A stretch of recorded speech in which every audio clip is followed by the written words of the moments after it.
반갑습니다. 사랑합니다. 마치고 김영선 집사님 시모 장례식 은혜 가운데 잘 마치고 감사하다 떡 제공합니다. 여러분들 받아가시면 좋겠습니다. 키에르 케고로라는 사람이 있는데 여러분 혹시 이름을 들어보셨는지 모르겠지만 철학자이고 신학자입니다. 그 사람 책에 나오는 이야기인데 어떤 왕자가 사냥을 갔습니다. 사냥을 하고 돌아오다가 배가 고파서 어느 난민촌에 들려서 왔는데 그 난민촌에서 어떤 여인을 보고 깊이 사랑에 빠졌다. 왕궁에 돌아왔는데 그 여인을 잊을 수가 없어요. 매일매일 얼굴도 떠오르고. 근데 자기는 왕자고 난민촌에 있는 신분적으로는 너무나 차이 나는 그 여인과 어떻게 함께 할까 고민하다가 그는 왕자의 옷을 벗어던지고 그 난민촌으로 갔다라는 거죠. 거기서 조그마한 오두막집을 하나 짓고 거기서 목수 일을 하면서 그 동네 사람들과 친해지고 또 함께하고, 그래서 결국 그 여인의 마음을 얻어서 그와 함께 사랑을 이루고 왕궁으로 돌아왔다. 이 동화 같은 이야기는 예수님께서 이 땅에 오셔서 저와 여러분들을 구원하시는 이야기를 비유적으로 기록한 것이죠. 저 높고 높은 보좌에 계셨던 예수님이 저와 여러분들을 사랑하셔서 인카네이션, 임마누엘이라고 해야 성육신하셔서 이 땅에 오신 줄로 믿습니다. 그리고 예수님이 이 땅에 오셔서 공생애를 보내시고 우리를 위해서 십자가를 지시고 저와 여러분들이 구원의 놀라운 역사가 있는 줄로 믿습니다. 그 일을 시작한 가장 가까운 주일이 바로 오늘 종려주일, 그렇게 이야기하죠. 예수님께서 예루살렘으로 올라가셨는데 수많은 사람들이 종려가지를 흔들었다. 그래서 우리가 종려주일 이렇게 이야기하고, 그 주간에 예수님께서 뭐 하셨습니까? 십자가를 지시고. 연도는 다르지만 이번 주 금요일 날 예수님이 십자가를 지신 그 날이다. 그래서 우리가 성금요일 그렇게 이야기하는데, 여러분 종려주일을 맞이하면서 저와 여러분들이 스스로 한번 질문을 했으면 좋겠다. 그 질문이 뭘까요? 나는 하나님과 예수님의 사랑을 받고 있는가? 그리고 그것을 받아들이는가? 그래서 그 사랑과 함께 더불어 살아가는가를 여러분 한번 생각해 보시기 바랍니다. 주님은 저와 여러분들을 사랑하고 계시는 줄로 믿습니다. 근데 그것이 짝사랑으로 끝날 때가 많아요. 하나님은 너를 사랑한다라고 말씀하시고 계시고 기꺼이 너를 사랑해서 생명을 내가 넣어주겠다. 그런데 우리는 거부할 때가 많다라는 거죠. 우리는 그걸 믿음으로 받아들이시고 주님의 사랑 가운데 나아가는 저와 여러분들 되기를 예수 그리스도의 이름으로 기원합니다. 종려주일에 마가복음 11장 1절에서 11절 말씀을 통해서 주가 서시겠다 하라. 한번 같이 합니다. 시작. 주가 서시겠다 하라 라는 제목의 말씀으로 은혜를 나누는데요, 제일 먼저는 이 말씀을 통해서 예수님은 성경에 예언된 말씀을 그대로 이루셨다. 여러분 1절 2절 말씀이에요. 그들이 예루살렘에 가까이 와서 감난산 벳바게와 베다니에 이르렀을 때에 예수께서 제자 중 둘을 보내시며 이르시되 너희는 맞은편 마을로 가라. 그리로 들어가면 곧 아직 아무도 타보지 않은 나귀 새끼가 메어 있는 것을 보리니 풀어 끌고 오라. 예수님께서 예루살렘에 올라가시면서 나귀의 새끼를 타고 갔다라는 걸 우리가 너무나 잘 알고 있어요. 그런데 한편으로 생각하면 인류 구원의 역사를 이루는 위대한 그 일들을 이루어 가시는 예수님이 왜 저렇게 초라한 나귀, 그것도 나귀 새끼를 탔을까? 사람들이 타는 이런 종류 중에 여러분들 주로 왕들은요 군마를 타든지 백마를 타죠.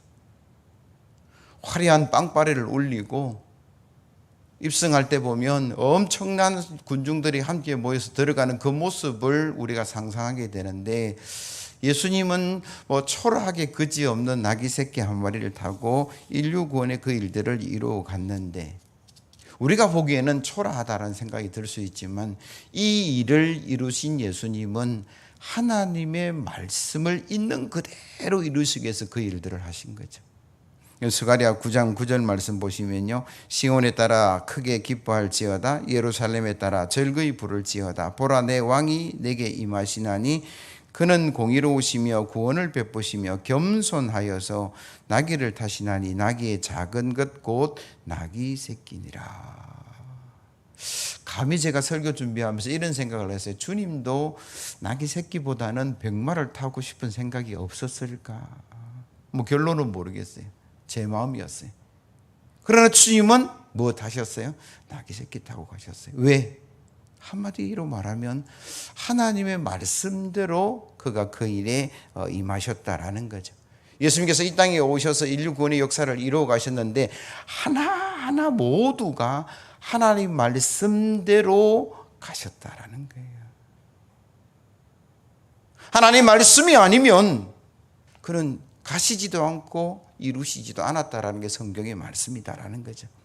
여러분, 겟세마네 동산에 기도하신 예수님을 우리가 볼 수 있는데 마태복음 26장 36절 이하의 말씀, 이에 예수께서 제자들과 함께 겟세마네라 하는 곳에 이르러 제자들에게 이르시되 내가 저기 가서 기도할 동안에 너희는 여기 앉아 있으라 하시고 베드로와 세베대의 두 아들을 데리고 가시르세 고민하고 슬퍼하사 이에 말씀하시되 내 마음이 매우 고민하여 죽게 되었으니 너희는 여기 머물러 나와 함께 깨어 있으라 하시고 조금 나가사 얼굴을 땅에 대시고 엎드려 기도하여 이르시되 내 아버지여, 만일 할만하시거든 이 잔을 내게서 지나가게 하옵소서. 그러나 나의 원대로 마옵시고 아버지의 원대로 하옵소서 하시고 제자들에게 오사 그 자는 것을 보시고 베드로에게 말씀하시되 너희가 나와 함께 한 시간도 이렇게 깨어 있을 수 없더냐. 시험에 들지 않게 깨어 기도하라.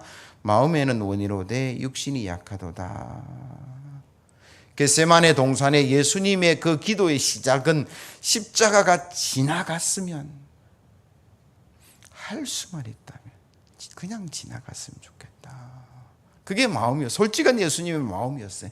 그런데 결론은 뭡니까? 내 뜻대로 마옵시고 아버지의 뜻대로 하옵소서. 주님은 늘 그러셨어요.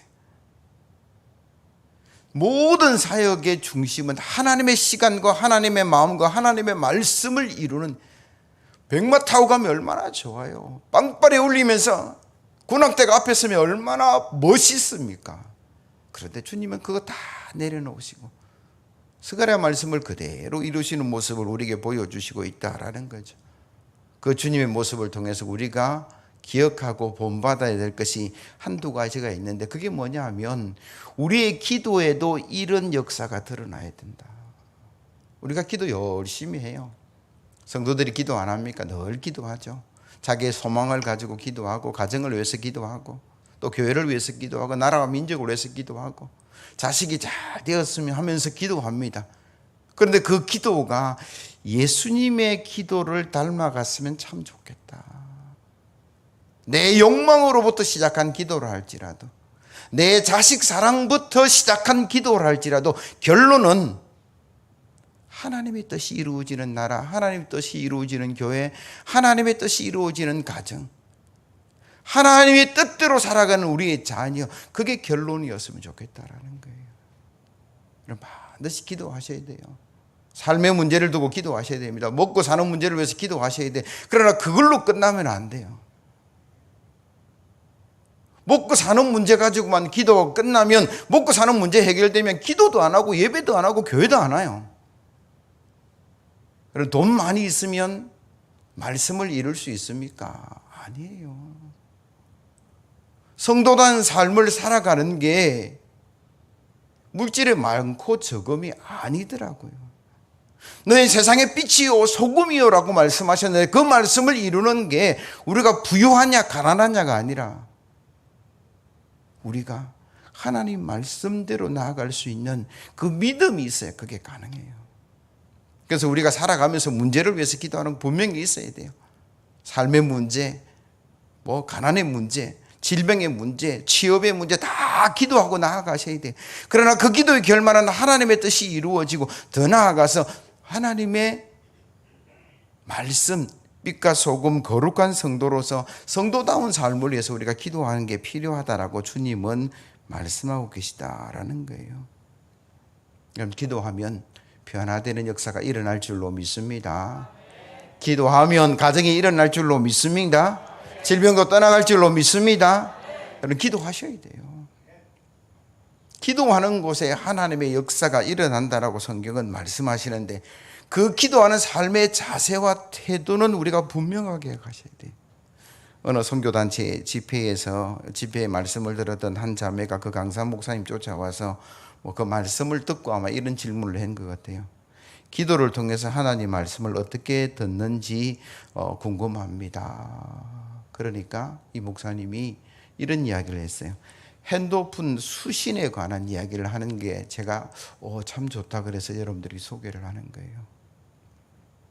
여러분 하나님과 연결된 이 연결선이 기도인데 우리가 다른 사람과 연결되는 요즘 유선도 있지만 주로 무선이죠. 유선은 그 선이 연결된 곳에 가야 되기 때문에 옛날에는 공중전화 사용하고 그거 없으면 옆집에 뭐 전화하고 그랬는데 요즘은 다 핸드폰, 스마트폰 하나씩 들고 무선으로 다 돼요. 근데 어떤 데는 수신 상태가 안 좋아서 어제 아래도 제가 어떤 목사님하고 전화하는데 갑자기 소리가 안 들려요. 왜 그럴까요? 그러니까 엘리베이터 타서 그래. 이게 수신 상태가 안 좋구나. 하나님과 나의 연결선인 기도의 수신 상태가 언제 제일 좋으냐?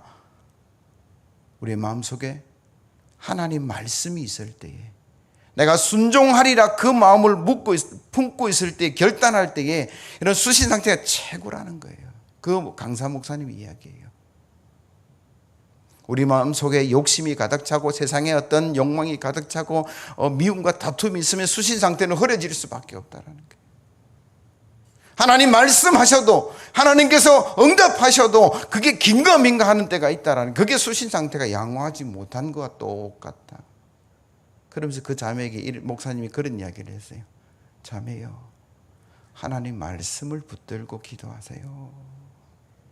하나님 말씀에 순종하겠다라고 마음 먹고 기도하면 분명한 하나님의 음성이 들릴 거라고.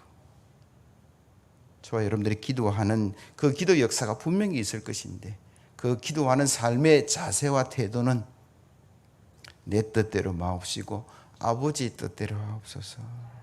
하나님 말씀이 드러나서 저와 여러분들의 기도가 응답되는 축복의 역사가 일어나기를 예수 그리스도의 이름으로 기원합니다. 두 번째로 예수님은 성경에 예언된 말씀을 이루기 위하여 철저히 준비하셨다. 여러분 3절에서 6절 말씀 보시면요. 만일 누가 너에게 왜 이렇게 하느냐 묻거든 주가 서시겠다 하라. 그리하면 즉시 이리로 보내리라 하시니 제자들이 가서 본즉 나귀 새끼가 문 앞에 거기에 매여 있는지라. 그것을 풀이 거기 서 있는 사람들 중에 어떤 이들이 이르되 나귀 새끼를 풀어 무엇 하려느냐 하매 제자들이 예수께서 이러신 대로 말한대 이에 허락하는지라. 아멘.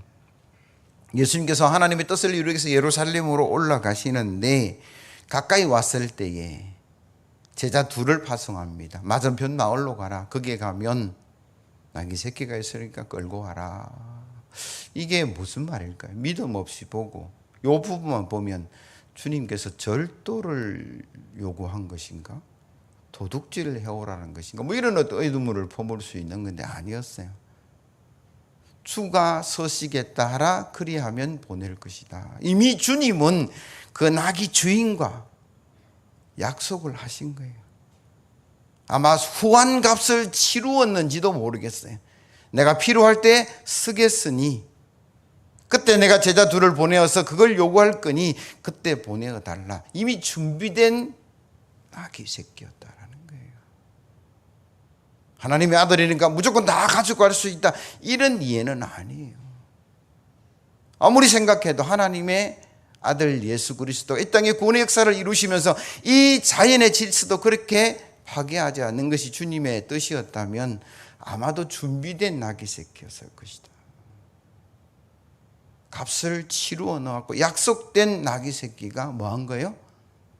왔고 그걸 타고 올라가신 거예요. 주님은 하나님의 일을 이루시는 일에서 적석에서 생각나는 대로 그렇게 말하고 행동하고 결정하고 판단하신 분이 아니다라고 우리는 볼 수 있다라는 거죠. 늘 준비하신 예수님. 제 가정 이야기라서 참 죄송한데 제가 결혼을 해보니까 우리 집 사람은 뭔가 하면 준비가 늘 되는 사람이었어요. 만약에 여행을 간다 그러면 일주일 전부터 준비하는 스타일이에요. 저는요, 출발하기 전까지 준비 안 하다가 그냥 쫓아가요. 누가 좋을까요? 그래 살다 보니까 그거 가져온다고 내가 챙겨놨는데 잊어버리고 뭐 이렇게 돼. 늘 곤란해지는 게 저였어요. 뭐 이런 스타일도 있고 저런 스타일도 있겠다라는 생각을 하는데 같이 살면서 배워오는 것은 그래도 준비할 것은 준비해야 되겠구나. 특별히 하나님의 나라의 일을 하면서 여러분 준비하지 않고 적석으로 하시면 안 돼요. 여러분 종려주일의 찬송가는 저도 참 익숙하지 않아요. 1년에 한두 번 부르니까. 그만 불렀던 찬송도 제가 앞도 안 보고 앞부만 보고 부르잖아요. 그래도 잘 못 부르는 게. 그리고 예배 끝나고 부를 찬송은 더. 그래서 제가 유튜브 틀어놓고 계속 이번 주간 불렀어요. 그래도 만족감이 없어요. 그래서 반주자하고 현우 집사한테 연락해서 좀 잘 준비해서 오시라고 부목사님한테 그런 이야기하고, 아침에 그것도 마음에 안 놓여서 박 목사님한테 이야기해서 찬양대 한번 불러보라고. 예배잖아요. 하나님께 드리는 거잖아요. 그러니까 우리가 준비하지 않으면 안 되는데 우리가 준비되지 않고 갈 때가 참 많다라는 생각. 그래서 늘 실수하고 곤란해지고 미안해지고 하는 때가 많아요. 예수님은 하나님 나라 일하시는데 준비하셨다. 나귀 새끼 이미 준비된 거예요. 그거 어떻게 알 수 있습니까? 공생에 시작할 때 40일 금식기도 하시고 예수님은 시작하셨어요. 사역 중간중간에 늘 주님은 기도하셨다라고 성경은 기록하고 있어요. 제자 세우실 때 밤새워 기도했다. 제자 파송할 때도 주님은 기도하시고 미리 말씀하셨고, 십자가만 이야기하지 않으셨어요. 3일 뒤에 갈릴리에서 만나자. 제자들이 잊었을 뿐이지 주님은 다 십자가와 부활에 관한 말씀을 다 하셨다라는 거예요. 12 제자 중에 왜 베드로가 수제자였을까? 안드레가 훨씬 더 예수님을 먼저 만났어요. 그런데 베드로가 수제자가 된 이유가 무엇인가? 여러분 누가복음 5장 1절 이하의 말씀이 그걸 반영해 주는데요. 무리가 물러와서 하나님 말씀을 들으서 예수는 게네사렛 호수에 서서 호숫가에 배 두 척이 있는 것을 보시니 어부들은 배에서 나와서 그물을 씻는지라. 예수께서 한 배에 오르시니 그 배는 시몬의 배라. 육지에서 조금 떼기를 청하시고 앉으사 배에서 무리를 가르치시더니 말씀을 마치시고 시몬에게 이르시되 깊은 데로 가서 그물을 내려 고기를 잡아라. 시몬이 대답하여 이르되 선생님, 우리들이 밤이 새도록 수고하였으되 잡은 것이 없지만은 말씀에 의지하여 내가 그물을 내리이다 하고 그렇게 하니 고기를 잡은 것이 심히 많아 그물이 찢어지는지라. 이에 다른 배에 있는 동무들에게 손짓하여 와서 도와달라 하니 그들이 와서 두 배의 채움에 잠기게 되었더라. 이 누가복음 5장 1절에서 7절 말씀은 예수님이 베드로를 제자로 부르시는 장면이에요. 밤새 수고하였지만 한 마리도 못 잡은 그 실패의 연장에 주님은 가셔서 깊은 곳에 내려라. 물때도 아니고 고기 잡는 때도 아니지만 주님 말씀에 의지하겠습니다. 그물을 내려서 두 배 가득 축복을 경험하고 베드로가 저분이 과연 누구시기에 저분을 따라가면 이런 축복의 역사가 있겠구나. 그래서 모든 삶을 내려놓고는 예수 따르는 제자가 되었다 그랬는데, 오늘 제가 집중한 말씀은 2절 말씀이에요. 호숫가에 배 두 척이 있는 것을 보시니 어부들은 배에서 나와 그물을 씻는지라. 예수께서 한 배에 오르시니 그 배는 시몬의 배라. 밤새 수고했는데 한 마리도 못 잡았어요. 피곤했을 거예요. 다른 날보다 더 피곤했을 거예요. 짜증나고 화가 났을 거예요. 배도 팽개치고 그물도 집어 던지고 집에 가서 그냥 막걸리 한잔하고 들어 누워야 될 그런 상황인데, 어부들이 지금 뭐 하고 있어요? 베드로가 뭐 하고 있어요? 그물을 씻는지라. 한번 따라합시다. 그물을 씻는지라. 뭔 이야기를 하고 있어요?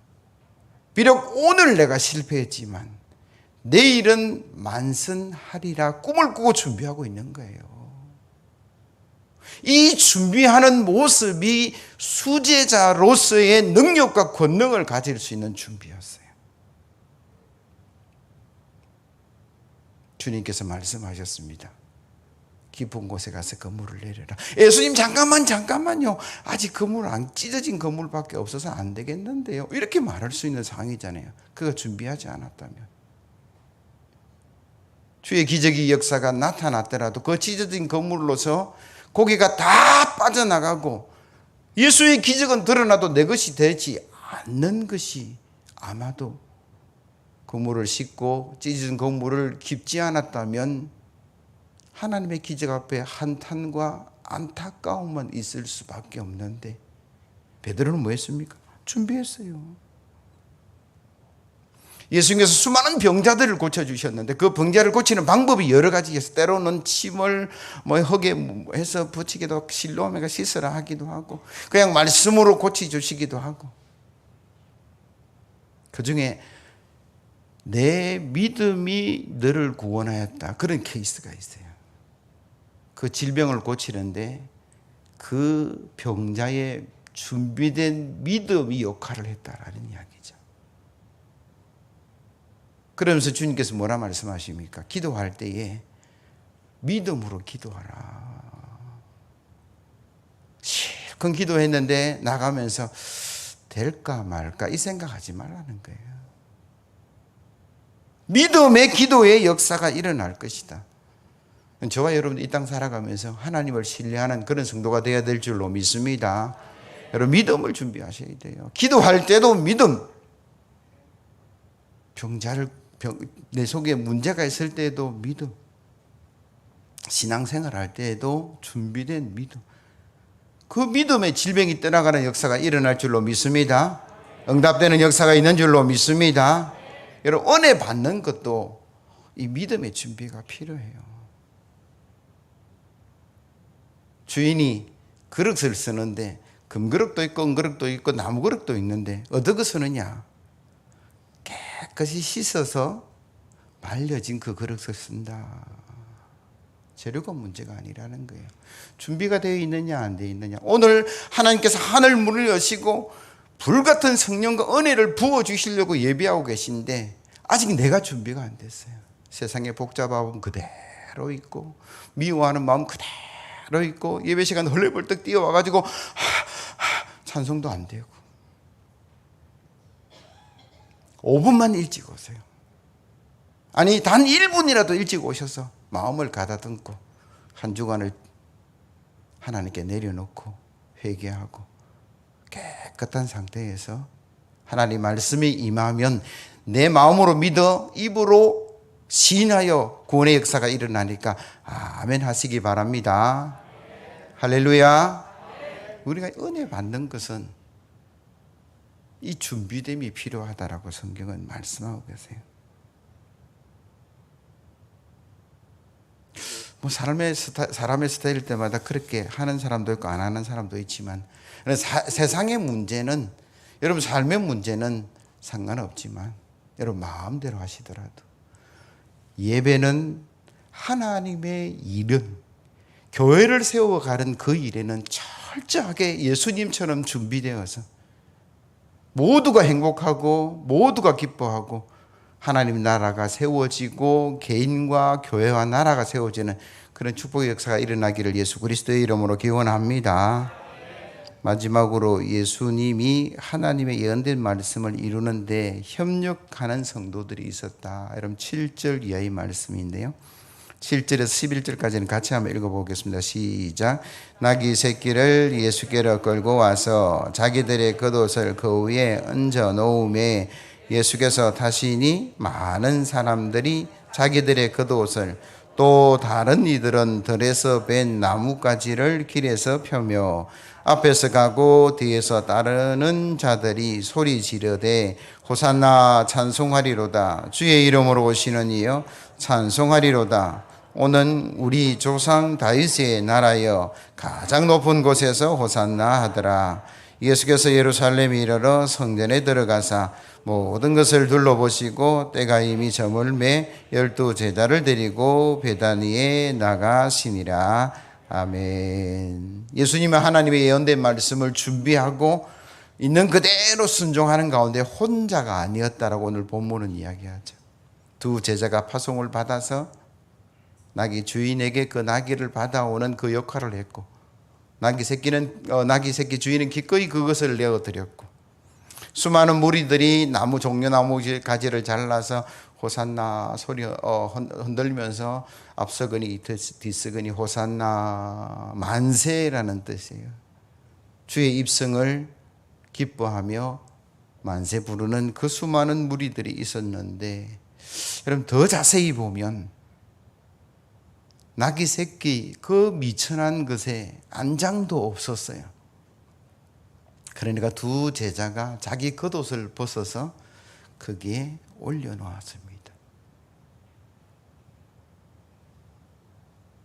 이 의미가 무슨 말이냐?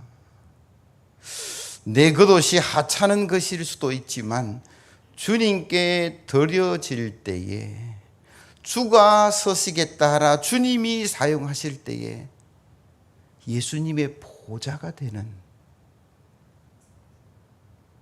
그게 수백만 원짜리 옷이었을까요? 아니라는 거예요. 그런데 별로 귀한 것도 아니지만 주의 자리에 얹혀지니 주님의 보좌가 되는 역사를 우리가 보게 되는 거예요. 종려나무 가지 잘랐습니다. 흔들었습니다. 흔해 빠진 거예요. 이스라엘 한번 가보세요. 그걸 베다가 지붕을 엉키기도 하고 다른 데 빗자루 만들어 서기도 하고, 그러나 그것을 붙들고 흔드는 순간, 주의 입성을 축하하는 순간 어떤 화려한 꽃보다 빵빠레보다 하나님께서 귀하게 쓰고 있는 모습을 우리가 보게 된다라는 거예요. 종려주일입니다. 오늘이. 왜 종려주일입니까? 종려가지를 흔들어서 종려주일이죠. 맞아요. 아무 종려가지가 아니었어요. 주님께 드려진 호산나 찬양의 도구로 사용받은 종려나무 가지였어요.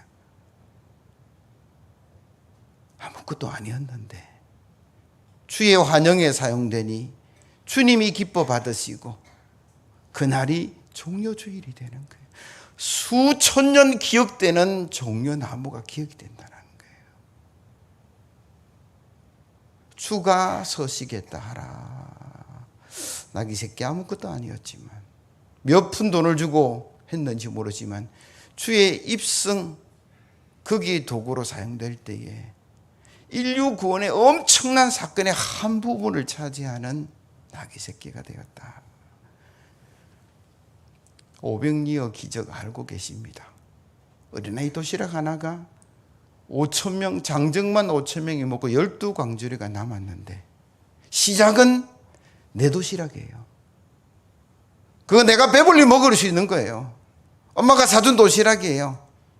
그런데 자기 배불리는 것이 아니라 주님께 드려지니까, 주님께서 그걸 드시고 감사기도 하고 나누기 시작하니까 5,000명이 먹고 10,000명이 먹고 12광주가 나는 역사가 있는 거죠.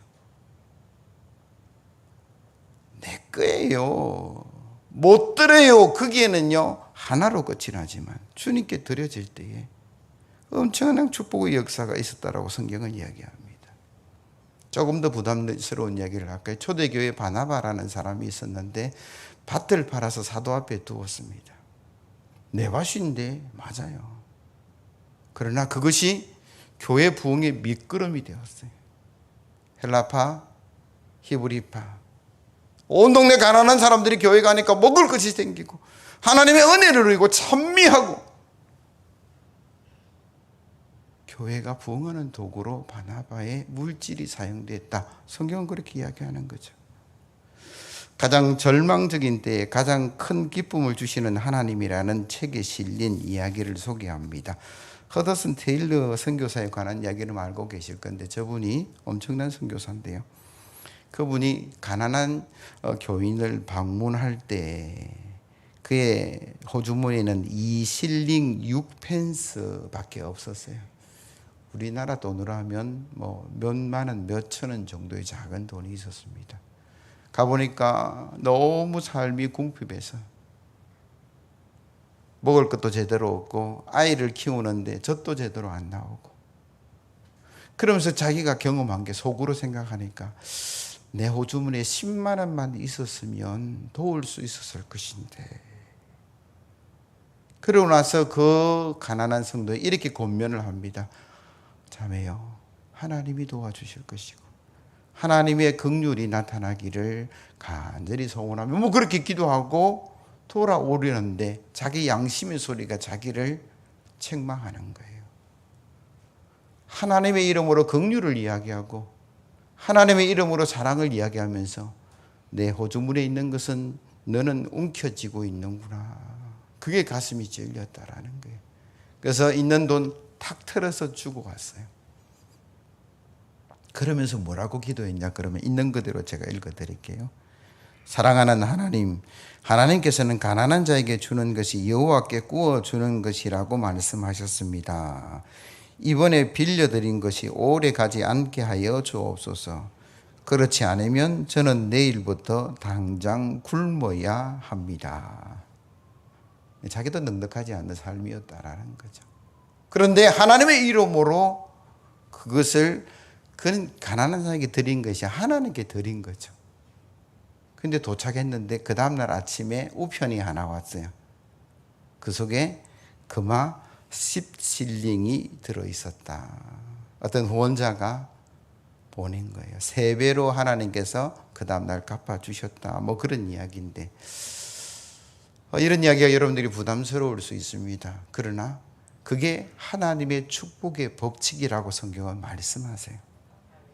여러분, 이스라엘에 보면 지도 하나 보여주시면 큰 호수가 있습니다. 저 위에 게 갈릴리 호수라 그러고 밑에 게 사해, 바다 해자를 쓰는데, 뭐 갈릴리 호수도 갈릴리 바다라고 표현을 써요. 왜냐면 워낙 커서.